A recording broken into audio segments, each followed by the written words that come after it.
So, Lauren, in your bio for Career Contessa, you describe yourself as someone who had to navigate her own tough career transition, which I think is really interesting and poignant that you put that in your bio. What was the transition that you were talking about, and why was it so tough? Yes, well, first of all, if we can go back to 2009, which I know is hard, but there was a very bad financial recession happening. And that's when I graduated college, when there were like no jobs. So I think the first tough transition was just like college to career, which I think is tough for everybody, but it's especially tough when like nobody's hiring and the people they are hiring are definitely not people with zero experience. From there, it took me a very long time, but I eventually landed a role working as an admin assistant for a major or like a large university.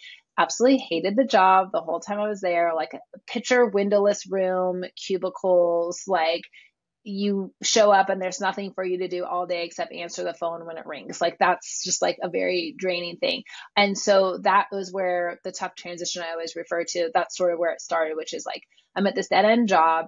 It has nothing to do with anything I studied. Like I feel just totally the whiplash of like expectation hangover of what I thought it was going to be like versus what it is. And it became sort of this obsession of like, I'm not going to stay here the rest of my career. I'm not going to be a person who's here for 30 years. Like, how can I get out? And then the big question of like, what is it that I want to do? Where am I going to do it? How am I going to get the job? And when you decide to make a career transition, I don't think people understand who maybe like fell into a career and then they just kind of like keep bouncing around on it. When you want to make a career transition, it is that many stepping stones, right? It is, okay, I want to do something different. Okay, now how am I going to do that? Okay, the 2 steps forward, 1 step back, and all of that happens. And so I eventually did leave that dead end job and I landed a recruiting coordinator position at Hulu. Hulu is definitely more of a startup than it is now. I don't think I could get a job at Hulu as a recruiting coordinator today like Yeah. that, but I was still able to be creative and pitch myself and got in there. And I always tell people I landed that job with zero recruiting experience. And it wasn't because I was the most qualified. I was clearly not the most qualified, but I was definitely the most passionate about that job. I had the best story connecting the dots of why I was the fit for that job.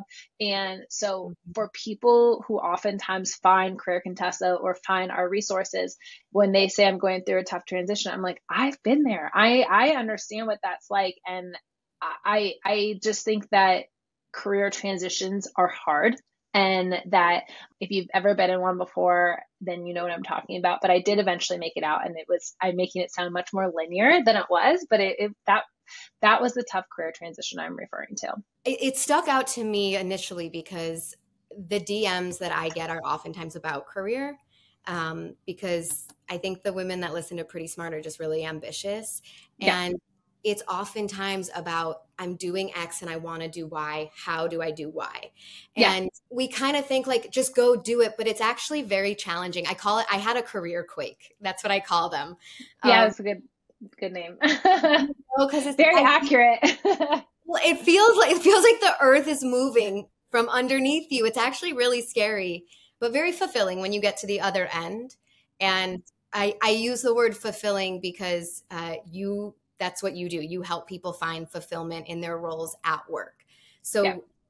How do you define a fulfilling career? Yeah, so there's a couple of things that I have learned, even from people on my podcast, that really help you be happy and fulfilled and successful in your career. The first thing is about relationships. So who you work with, I find, is often more important than what it is that you're doing. Values or purpose. Are you value aligned with the microculture? Your microculture is like your boss, your coworkers, your team dynamic, but are you also values and purpose aligned with the company? You don't need to be like overly obsessive and like use the product every day, but do you like it? Do you understand the purpose of what the company is doing? Are you somewhat aligned with that?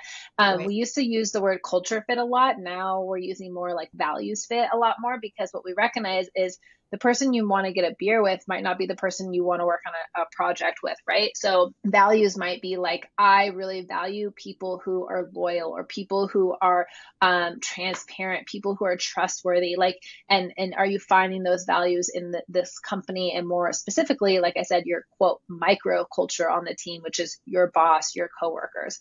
The other thing that I have found that helps people be really fulfilled in their career is autonomy. So that might not necessarily mean autonomy over your schedule. You might work in an office, but some sort of autonomy, some sort of trust that you will get the work done, or you know how to get the work done, and you have some autonomy. Like, having a micromanager doesn't seem to make people happy. We know that. But more important, like, obviously one of the big things that we're seeing as a trend is autonomy over your schedule, and how you spend your time is a big indicator of career fulfillment for people. Pre-COVID, these conversations were very hard to have because it was just felt so unrealistic. But now there's like actual research out there by a ton of very smart companies who are doubling down on remote and distributed teams, who are actually finding about what does it take to be productive and collaborate successfully. And autonomy, right, is a big piece of that, meaning having that flexibility over your schedule, maybe not saying yes to every meeting, having the ability to manage your calendar and those time blocks is also really important to people. So those are just some of the things I think that make people really fulfilled. Who you're working with and how you work is so much more important than where you work. I hope that location of office mandates and that kind of stuff will go away. But to not overwhelm people, those are just a few. Well, I'm noticing that you didn't mention how much you're being paid. That wasn't actually something in the data that we've found to be like a direct piece of how fulfilled people are. People want to have security and safe, like psychological safety and actual safety, meaning like, I know that I'm going to be paid enough to be able to live. That's important to them.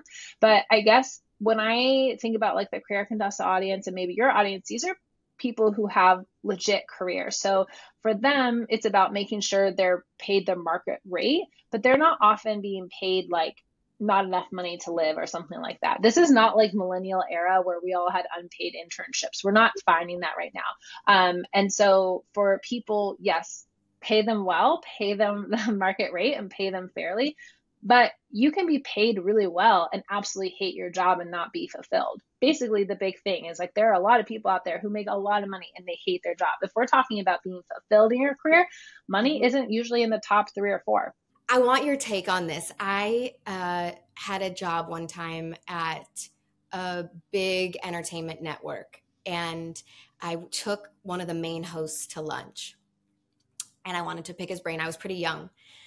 And I said to him, how do you like it? I was asking him all about his history at his job, at other places, other networks. And he said, here's something that I think young people should know. He did sports previously. I was like, I used to be at the NFL network and I was super miserable. I thought it was my job. And what I realized is I was actually miserable in my life for 2 years, and I kind of blamed it on my job. And I never forgot that he said that, because I'd never really thought of that. And I do think it's really poignant. How can you tell if you are fulfilled at your job or if you're really just like pissed about other things and blaming it on your job? Yeah, that's a really good point. And it's interesting because I have this phrase like, you should strive for the good enough job, not the dream job. And I think part of what he's talking about comes from a mismanagement of expectations. And again, like, I'm a millennial, so I think a lot about how our generation got this like wrong messaging. But because we got it, meant everybody else got it, which is one of the messages out there that is incorrect, is that the dream job does exist, and that if you don't have one, you should just keep working harder until you find one. And the idea behind the dream job is that it's going to check all these boxes, and then it also helps check life boxes, aka something's wrong in your life, go get a new job, right? It's like, if instead of changing your own behavior, it'd be so much easier if you could just change your job. That's probably the thing. And so I think it's a mismanagement of expectations that, one, a dream job exists, and two, that you should go out and find it. Because then what happens is like, people will get a quote dream job and they realize like, I'm still unhappy, or this thing is still not working for me. Because the truth is, you take yourself wherever you go. So to his point, I was miserable here, and then guess what? I moved over here and I was still miserable because I didn't work on the inside part. So I'm a big proponent of like, instead, find the good enough job. The good enough job isn't going to ask you to basically give up your entire life and just work, which means you're going to have time and energy to focus on like, okay, what's going on in my life? Do I need to get therapy and work through some stuff? Do I need to just maybe, have a little bit more social and community orientedness things in my life because I'm missing that human connection? Do I need to prioritize my well-being more and I just don't actually have any time? I think that where we get off balance is, and where we can kind of like make our careers check all the boxes, is that we were told or made to believe that that is possible. So it makes logical sense. Like, something's not working in your life, it's probably your career. Your career is a huge piece of that pie, that life pie. So if you change that, you'll change some of the other parts. But no, that's unfortunately not how it works, which is why the dream job is a myth. I try not to use the phrasing dream job. Sometimes I understand it comes up, but like, I try to take that vocabulary out for myself, because it sets you up to have this expectation that is not based in reality, and it actually can keep you from being able to kind of fix those other things for yourself and end up being fulfilled somewhere else. Well, I love the idea of replacing dream job with fulfilling job, because you do want to like where you're working, like you just said. I'm trying to not use the word favorite, because I realized people kept asking me like, what's your favorite interview? And I was like, that's just not descriptive. Like, what was the most memorable interview is way more descriptive. So the idea of replacing dream with fulfilling, I really just love. So there was this TikToker, Gabrielle Judge, and she coined the term lazy girl jobs last year. And before that, the big term was quiet quitting. What do you think the 2024 trend is going to be? The opposite of those things, because people are being laid off and they're like terrified, and they're working harder, and they're trying to, like, what we're seeing, and at least what I see on like my own LinkedIn feed a lot, is it's almost like this whiplash. I get some people who are having the best time of their life and they're getting promotions. I have tons of people who are having layoffs and they're just having this incredibly horrible experience with the job search, companies ghosting them. And so I feel like, this is the year of maybe just like kind of whiplash. It's like the fallout of like the pendulum swinging. The power play was in the employee's hands, and then the power was in the employer's hands. And it's like, I hope 2024 is the year of like, can we get back to some sort of balance? There's 2 people searching for a job for every 1 job posting that's open right now. That creates a really tough environment. And that is something I'm very concerned about for people, because it's taking a very long time to look for a job. And we don't have the safety net that we had during COVID, where if you got laid off, there was extra unemployment.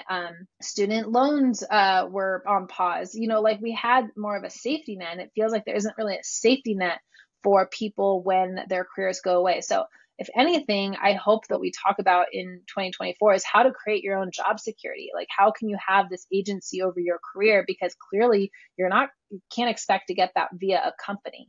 That's so depressing. I was hoping that you would say something like virtual work, because that is a trend that I'm seeing. Like, more companies are willing. Like, I see it with my brother. The company he works for is scared to ask people to come into physical work, because they know people will, like, Gen Z will just quit. But on the flip side, I just talked to someone this morning who works for a very big, very cool company, and they just went back to mandating that you have to be in the office 3 days a week, and they're going to be checking via badges. I mean, look, 3 is better than 5. 5 is so unrealistic. Oh yeah, I agree. Like, maybe we're compromising, finding a happy middle place that is hybrid work. But it's really interesting, because I'm a huge advocate of remote work. I wouldn't even call it remote work. It's distributed work, because no matter where you are, you work in a distributed workplace, right? Like, even if you worked in the same office, you're working maybe on different floors with each other. And there's so much incredible data and research done by people who are way smarter than me, where all they do is study this, because the big complaints about why you need to work in person and why virtual doesn't work is all about productivity and collaboration. And they have these expensive offices. And it's like, but done correctly, distributed workplaces don't get rid of an office. They don't get rid of seeing each other in person. And they don't get rid of connecting with people and working on projects. Like, you're not getting less done. That's not how it works. But they do change how the work gets done. They might say, okay, let's get together once a quarter, bring the team together to this office in San Francisco. And we're going to, for that week, we focus on this and this and this. And there's research that has shown when they get together in person, that connection, that bond with your team lasts for about 4 or 5 months before you have to do it again. So it's like, you don't need to be in the office every day to have connection, to have productivity, to have innovation, right? I think there is a really, really happy place called hybrid or distributed work. And can we focus on getting, like, resetting up offices and how we work to work better? Danielle, you and I are connecting virtually right now. It works. Like, there's no reason why us as humans can't be able to get things done in a variety of ways, you know? I agree, but I also, here's my pushback, and feel free to debate me. Mm-hmm. 2 things. One is, when I do an interview in person, there is a difference.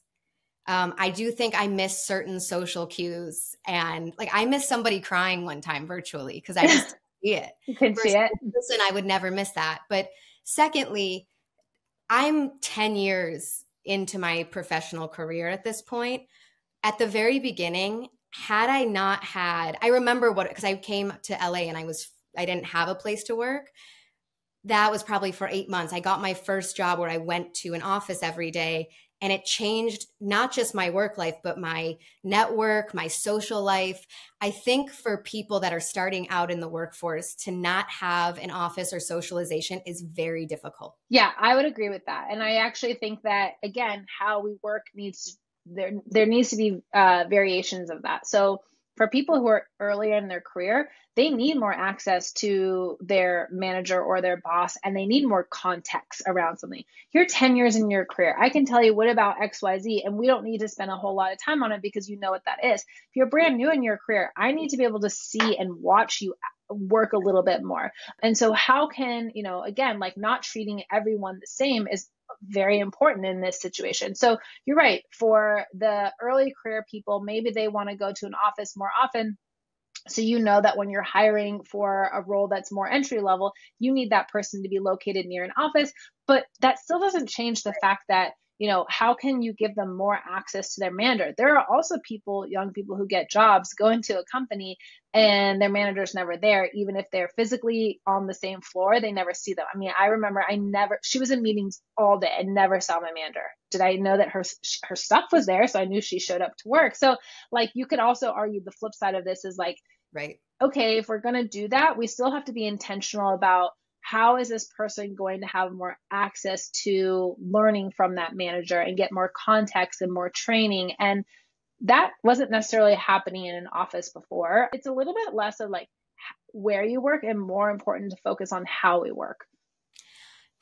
I concur. I think it's about making the time spent richer. So yes. Yeah, I really hear what you're saying. I know you're a data person.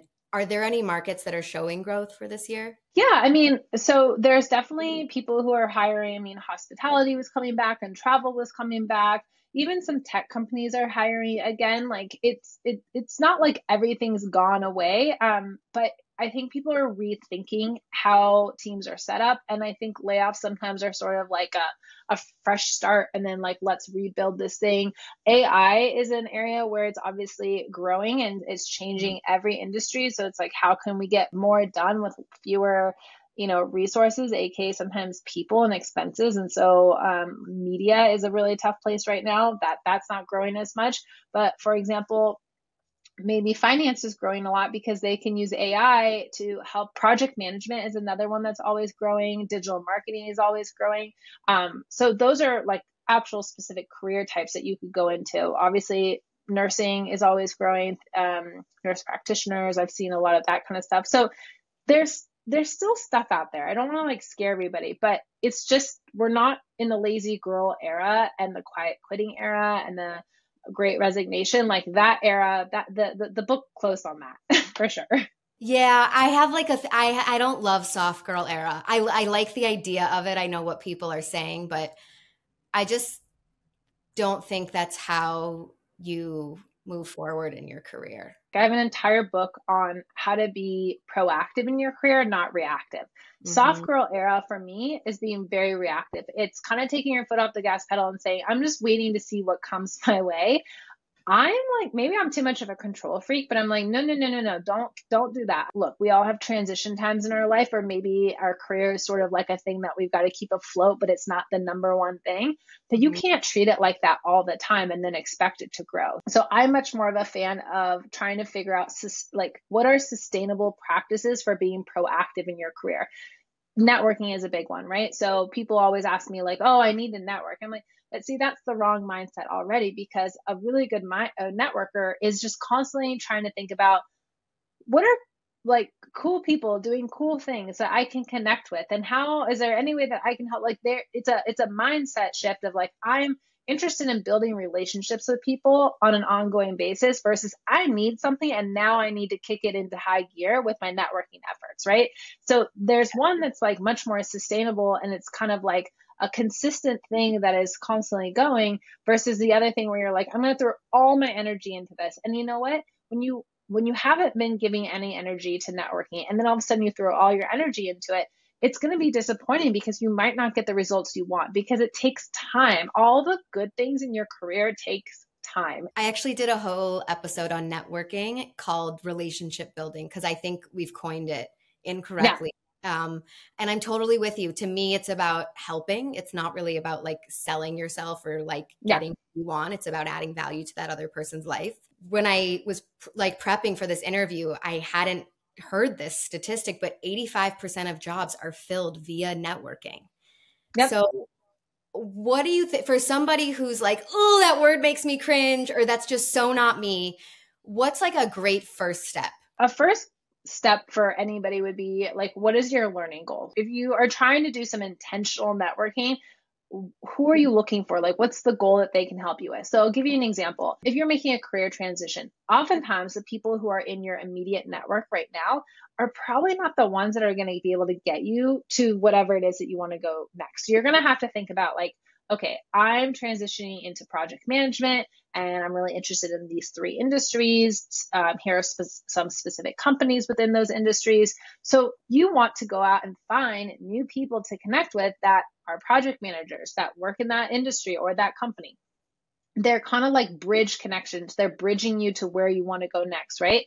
If you are wanting to stay in the same industry and you're like, I just need to get a new job, or like, I want to do the same job, I just need a new industry, then maybe your current network can help you, right? Knowing your learning goal helps you with that first step of like, okay, I want to stay here. So then who do I know who might be able to help connect me to somebody who I can learn from? I think the other trick with networking is not to go about it with the approach of, I need a job. Can you get me a job? It's, I'm here to learn about, what you do, how you got there, see if I can add value to you in any way. I used to have this rule where I said, like, you shouldn't make any networking ask for the first year of a new relationship. I do think a year is a very long time for people. So I've shortened that to like 6 months, but I think that's also really important. But the reason why 85% of jobs are filled via networking is because relationships are how you build that connection with other people, and it's people who are hiring people at the end of the day. So yes, it's important that you have the qualifications, but how are we going to make sure that we understand the context of what you're doing, right? So you can just send your resume in, but then I always tell people, you haven't finished applying, because it's really important that you send your resume directly to a real person. Well, how are you? That's networking. If you've connected with someone at that company already, you can send it to them and say, I've recently applied for this job. Would you be able to refer me? Or maybe, can you send this to the hiring manager directly? That's the hidden job market. That is why they say most jobs are filled via networking, because of what we just talked about. So to get started, you have to build relationships, and then they have to be strong enough to a place where you can ask them for a favor in that way, like a referral, email Totally. forward, that kind of thing. I always think people are wanting to help too. So I'm a big believer in the cold email. But I was thinking about this the other day, just to build on what you were saying. A friend of mine was like, yeah, I'm trying to get a job at X company. And I don't know where to start. Like, I keep sending my resume and it's like not getting me anywhere. And I was like, you know what that building is made up of? A bunch of people. Yeah. Like institutions are just a bunch of people in a building. So you have to get to the people. And Yeah. that's the key. So I totally believe in Yeah. what you're saying. I agree. Okay, so I have heard a lot of my friends personally talk about transitioning, getting a new job. And I'm a girl who loves questions. So I want to ask you one or two questions that you think someone can be asking themselves if they're feeling like a little frustrated or like they want to make a shift. I don't necessarily want to call it like, how do I find my purpose? Because I think that's like the overarching big question that we're all sort of asking. But how do I get to know what would really be a great fit for me next? Yeah, if it's helpful, I know there's a phrase about finding your passion that drives everyone nuts because you're like, but I'm multi-passionate. I care about a lot of things. So what I tell people instead is I'm like, what energizes you the most at work? Where do you get the most energy for something and you're successful at it? So if you're thinking about a career transition, maybe spend the next 2 weeks kind of jotting down the times where you're really energized at work. Like I loved being able to get on a call with a client. I felt, I was excited for that phone call, whereas like this project was really draining. Or and not necessarily like task, because like, yeah, making a PowerPoint presentation is really draining on everybody, but like sometimes you have to do that part of work. But like, what part do you actually enjoy? When I wanted to make a career transition, I got a random assignment to do recruiting, which is very different for universities. They're recruiting community colleges to transfer to a 4-year university, but they called it recruiting. And I was like, this is really energizing because I really like to help people. It's the thing that kind of makes me tick. It's why I thought I wanted to be a teacher when I was in college. And so following that breadcrumb of like, okay, this thing's called recruiting. I like to help people.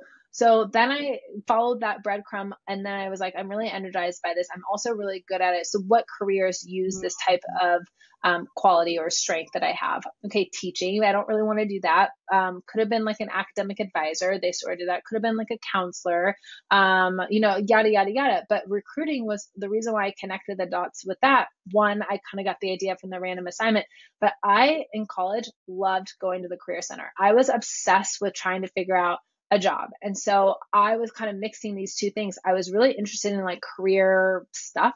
I really liked helping people. And then it brought me to the career of recruiting. And then once I found that, I started to go deeper into like what types of recruiting, what companies have recruiting, what is it called there? What does it look like there? It took me almost 2 full years of all this exploration, having informational interviews, but all of that, and it doesn't have to take that long for you, but all of that helped me narrow it down to I want to be a university recruiter and I want to work at a tech company. That's how clear I got with it. You don't even have to necessarily be that clear, but for me, I think because I was so miserable in the job I was so afraid of doing all this work and then ending up in a place where I was unhappy again. And so that was really important to me. And I always tell the story of people are always like, well, how did you get there? I'm like, well, I basically used informational interviews. I sent over 70 cold connection requests on LinkedIn to recruiters to try to learn more about recruiting, and only 30 of them got back to me. That's a less than 50% acceptance rate. But I share that because you're going to get a lot of no's when you're doing cold networking. That's natural. It has nothing personal about you. And I always tell people, I'm like, if someone who didn't even read your email has that much power over you being like, well, I'm not even worth it if they won't respond to me, then we need to move on. Don't spend your time on that. There are other people to network, and to your point, that do want to help, and you can learn a lot from them. That was actually maybe my favorite part of this conversation so far because it was so clear. The idea of breadcrumbing, like it's almost like if we made it spiritual, it's like listen to the whispers and just know the next right thing. You don't have to know the 10-year plan necessarily. And you know what I tell people? I'm like, I got this advice early on and I hold on to it a lot, which is like, be really clear and like unwavering in what you want your end goal to be, but flexible in the path of getting there, because it could be something that you don't even know exists, right? I've heard this advice a lot where someone will be like, it's going to end up in a way that you can't even imagine right now. And isn't that a good thing? Like, would you want the only options for your future to be the ones that you can think of right now? Of course not. Now, not to get all woo-woo, but is the universe going to make it that easy for you? No, you're probably going to have to work a little harder at it than just like, it coming to you, but that's okay. And that's like actually a good thing, because it's this or something better. Like something better could be out there that you don't even know about. This or something better is written on my whiteboard over there. I Um, love that. I learned that from Marnie. She heard it on a podcast and she told me, and I was like, I'm obsessed with this it quote. was It's from this my or podcast. Yeah, because okay, it this was is from full Gabby circle. Bernstein. It was Gabby Bernstein's episode, and it blew. I got so many messages about it because it was like, oh my God, that we've been thinking about Yeah. this all wrong. Like what I dream for myself is actually maybe too small. So I'm going to do some more like rapid fire actionable advice with you. Okay. So, okay, AI.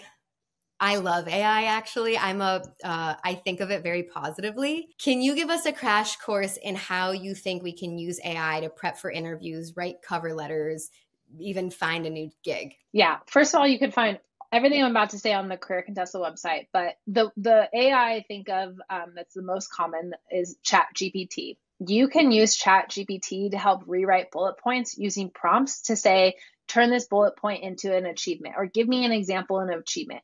You could put in the job description and write a prompt of like, write me a resume bullet point achievement using this job description, copy and paste the job description. So I'm with you. I love AI. That's how you can use ChatGPT to kind of edit a resume. You can use it to help prepare for an interview where you could type in the prompt of like, give me a list of interview questions that might be asked for this job, and then copy and paste that job description. You can ask it to write a first draft, like copy and paste your resume, put it into ChatGPT, and then say, write me a first draft of a cover letter using this job description. And it's able to do all that. And what I tell people is I'm like, AI should be a complement, not a replacement to whatever work you're doing. So do your first round of everything. Or if you're going to have it do a first round for you, use that as a starting point, but don't say, ChatGPT, make me a resume, and then hand that resume in. You would never want to do that. The other thing is there's some amazing AI tools. So I use Grammarly a lot. Grammarly helps me be a better writer, write better emails. So you can use AI tools to just help you kind of in your job search. And then there's other AI tools that I really like Job Scan and Resume Worded. So you can basically upload your resume and use a job description, and it will tell you like, okay, your resume has this many like keywords in it, and it's a 99% match for this job. And if not, it will tell you, it will basically give you a score and let you know like, okay, you need to keep working on this resume and tailor it a little bit more. It's not quite tailored enough for this specific job. And the thing about resumes, as we all know, and the reason why people hate them is they feel like, oh my gosh, I have to write a new resume every single time. No, have a master resume that has everything on it, and then tailor it for the specific job and company that you're applying for. Wait, have a master resume and then tailor it for the specific job. I really like that. Yeah. So like for me, I have like Lauren McGoodwin master, but then if I'm applying for the recruiting coordinator job at Hulu, I'll save a new version. It will be my Hulu recruiting coordinator version. And I will take out anything that's not relevant to them. I will maybe rewrite some of my bullet points to use keywords and phrases that they've put in their job posting. For example, when I was at the university, I was working with a student population, but in recruiting, it's called a candidate experience, right? So even doing like a quick swap of, instead of using the word student, saying candidate works, right? And so it's those kind of like micro tweaks that actually help a lot. But start with the master. David Fano and his company is called Teal, which is another great tool to create a resume and uses AI. But he has this phrase that I love where he says, show the 10% of you that is 100% relevant to the company and job that you're applying for, which is why I say start with your master and start taking a bunch of it away to tailor, because they don't care about most of your experience. They only care about what is applicable and relevant to them. Right. And using those industry buzzwords. Yep. Keywords, key phrases, software, anything like that. I want to share one thing I learned. I went to like one of the largest tech conferences in the world in Toronto this past year, and I got to interview Marques Brownlee, who's he's probably like the #1 tech YouTuber in the world. Wow. He's a lovely person and super smart, but if you look at his YouTube, it's like the engagement is wild. People are obsessed with him. And I off camera was like, I'm just getting into Chat GPT. Like, do you have any tips for how to use it more efficiently? And he taught me something that changed the game for me. So if you say, write me a resume using this job description if you add in the style of blank. So for me, I can write in the style of Oprah, and it'll change the whole thing versus if I say in the style of Gabby Bernstein, in the style Yeah. of Lauren McGoodwin. And so it'll change the whole tone, the voice, the words, etc. And so that's been super helpful for me. So I've also will tell ChatGPT the tone I want. I'll say, do this thing in a conversational tone. So for me, I think that's a good point, because resume bullets sometimes are very jargony. And so sometimes I'll say, like it will give me the bullet point, and then I'll say, rewrite these in a conversational tone, because I need them in plain English. Like that's also a big challenge, I think, with resumes, is they're so jargony these days that sometimes you're like, plain, simple English, please.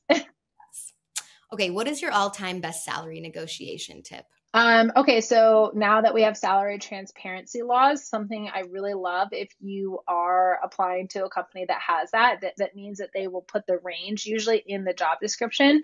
I'm a huge fan of that. I think even companies that are not mandated to do that should do that. But let's just say they say this job pays between 80,000 and 100,000. I think that we should start normalizing you saying in the very first interview, I saw that the salary range is 80 to 100,000. Tell me what a $100,000 candidate looks like and what an $80,000 candidate looks like. And then whatever language they tell you, you can use that same language in your negotiation. Let's say they made you an offer at 90. You can be like, thanks so much. I'm really excited about this role. When I was asking you about $100,000, what differentiated them, you told me XYZ. Here's how I have experience in XYZ, and I wanted to reiterate, therefore, would the company consider $100,000 salary? It's really important to say, would the company consider, and not just would you consider, because we don't want to make it personal. It's about the company doing it, not the recruiter. And then also basically taking their advice in the very first interview and then reusing it in the negotiation later on. That's great. How do you, in an interview, speaking of, how do you spot a toxic workplace while you're in an interview? I think the interview experience tells you a lot. Do they get back to you in a timely manner, or do they do the thing where they don't get back to you and then they email you and they're like, can you get on the phone in the next 10 minutes, right? That's how they're going to treat you when you're at work.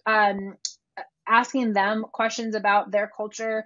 What's your calendar look like? How are mistakes handled here? Like there's a lot of interview questions that you can ask, because you're interviewing them as much as they're interviewing you, to learn about it. Some other red flags, I think, are also how they approach. Okay, so we're in a tough job market. It would be a very big red flag for me that even if we're in a tough job market, for them to almost be like gaslighting you about like negotiating. Like, I can't believe you're negotiating. Like, this is like, you're lucky you even got an offer in this job market. Like stuff like that I've heard of. And I'm like, that doesn't change the fact that people should be paid a market rate, the appropriate market rate. And if they really push back on you negotiating, that means anytime you negotiate anything in your career or the job that you're there for, they're potentially going to push back on. So I always tell people, I'm like, it is so much better to know these things up front and basically say, I really have appreciated this interview process, because you don't want to burn bridges, but basically say like, I don't think I'm a fit for this particular role. That recruiter might go somewhere else too. So that's something I think about too, is like, okay, what's the interview process like? Are they even able to answer some of your questions? Sometimes you'll hear people say, I got interviewed for this job and the job was totally different once I got there in person. And it's not that they didn't ask those questions in the interview, they did. And in hindsight, they look back and they're like, yeah, they were a little like fuzzy on exactly what it was or what it is that they needed. That's going to be like, again, that's a sign. Sometimes we ignore the signs, and it happens to all of us. And sometimes we don't. And we say, I got to take myself out of this job interview process because it's not going to go well. When you said that, I thought about my own personal experience. I got hired for a job one time, and my agent was negotiating something, and the guy who hired me, who was the boss, told everyone on staff I was a diva because I was trying to negotiate. Mm-hmm. And I should have taken that as a sign, and I didn't know enough. I was young, but that is how I was treated the whole time. Yep. Like everything you're asking for is unreasonable. Yeah. Yes. And so that is such poignant advice. And you know what? In the moment, it's especially again in a tough job market when you've been job searching for a while, it is so hard to take yourself out of the running or to be so honest with yourself to see it. And that's why I think also in job searches, it's really important to either have a career coach or have like a job search buddy, somebody who isn't maybe as emotional about it as you, but can also give you feedback and say to you like, hey, Danielle, like, is that weird to you at all? Like, have you thought about this? Like, obviously not everyone's going to be comfortable maybe giving you that advice, but just again, I think job search support or community is really important as well, because job searches are hard and they make you question yourself like nothing ever. Like, it's so crazy. I'm like, wow, nothing cuts you off at the kneecaps quite like a job search. Yeah, it really, really does eat at your confidence. Yeah, we can for sure. Speaking of questions, you led me into my next question. So at the end of an interview, the last thing I've always heard everybody say is, do you have any questions for me? As somebody who is, I would consider myself a professional asker of questions, I'm always like, huh. And I really try and tailor them to the person I'm talking to. But do you have one or two that you think are like at least a good baseline to throw out? Yeah, I mean, I think it goes back to also what's really important to you in a career. So for me, like flexibility would be really important. So I might ask some questions about like, give me an example of how the team manages schedules here. What does the calendar look like on this team? What happens when someone makes mistakes? Like, I'm looking to work in a transparent environment that also values flexibility and people having lives outside of work. So I would just like specifically ask some questions related to that. But one of the things I think that hurts people is that they don't put any thought into those questions. So they're just like on the spot thinking that they're going to ask something really good. I write about this stuff on LinkedIn. We have articles on Career Contessa. We have tons. Like, I'm not saying ask every single question that we have on these lists, but go through these lists and you'll start to see like, okay, I had a terrible boss before, so I really want to make sure that I have a manager that gives feedback. So the question you might ask is like, tell me about a time when you've had to give feedback to someone on something that was like maybe not crystal clear or maybe not such a black and white issue. How do you go about it? How often do you give feedback? Or so the best questions to ask are the ones that are going to give you clarity on the things that are really important to you. And just pulling this back to the very first question of like what makes people fulfilled in a career, it's unique to everybody. Early on in your career, you're like, I'm cool working 80 hours a week because you really are excited. But then you become a parent and you're like, there's no way I want to work more than 40 hours a week because I just simply don't. Or I don't want to be penalized every time I leave early to go pick up my kid from school. So the best things that you can do is like really give some time and energy into like, okay, here's my ultimate wish list, but what are the top 3 things on that list? What are the things I really want to do? Because then you can tailor your questions to ask really good questions at the end. The reason why everyone asks, do you have any questions for me, is also it's an opportunity for you to show off all the prep work that you've done. This is your time to add the context of the question. Danielle, I researched your show and where you started your career. It's really exciting to me because I started my career in a similar way. You've now created a commonality, an emotional connection. You showed off your prep work, and now you get to ask your question. You're right. It is a way to show off. Like I always say, the most interesting thing is to be interested, and that's the moment to do it in an interview. I have like 2 main takeaways from our conversation so far in a more like broad, zoomed out way. And one is real intentionality. So getting clear before you start any interview process with what's important to you. And then secondly, there's this great George Clooney story that I love, and he'll tell it way better than me, but to paraphrase, it's like he would do all of these auditions and he wasn't really getting anywhere. And he one day thought, I'm actually a really good actor. And so if I go into these auditions and I think I'm actually doing them a favor by showing up on time, doing well, doing my job to its fullest, etc. Like I'm actually adding value to their lives. He was like, that's when I started booking roles. And there's this mindset shift. And that's what I'm hearing from you too, is that in these interviews, it's not so much, do they want me? It's, is this a good match for us? Yeah. Ultimately, it has to be a good match for both people. Otherwise, you take yourself wherever you go. And so if it's totally misaligned with that team and that boss, then yeah, it's not going to be a pleasant experience. And this woman I had on my podcast the other day, I was like, yeah, people always think like the grass is always greener somewhere else. And she was like, the grass is green wherever you water it. So I understand the sentiment of like, invest in your career and again, kind of have that agency, but also give yourself the best shot at being successful with a foundation that like aligns with you as well. Okay, I always end with a little rapid fire. Okay. What's an easy way to win at work that you think enough people aren't taking advantage of? I think sending a recap email to your boss at the end of the week, here's what I'm working on, or here's what I got done, here's what I'm working on next week, is super easy. They don't have to respond, and it actually works as like a paper trail for you. Okay, this is like an advice one. This is not coming from me, by the way. My boss, Okay. I'm just saying my boss thinks we're best friends and has problems with boundaries. How can I get them to respect my boundaries without making them feel uncomfortable and compromising my job? I think with setting boundaries, it's not like a one and done situation. It's like micro edits and changes to behaviors, communication styles that basically you have to reteach them where the boundaries are. So sorry to say, it's going to take some time and it's going to be hard. Really hard. Okay, if not for Career Contessa, what's a job you could easily see yourself doing? I would love to be in like an adjunct college professor. I think that would have been really fun. Or interior designer. My Instagram is just curated with all the pretty things. So I think that would be really fun. Or something like in real estate, I guess. What's a piece of advice you think all driven women need to hear? It's this or something better.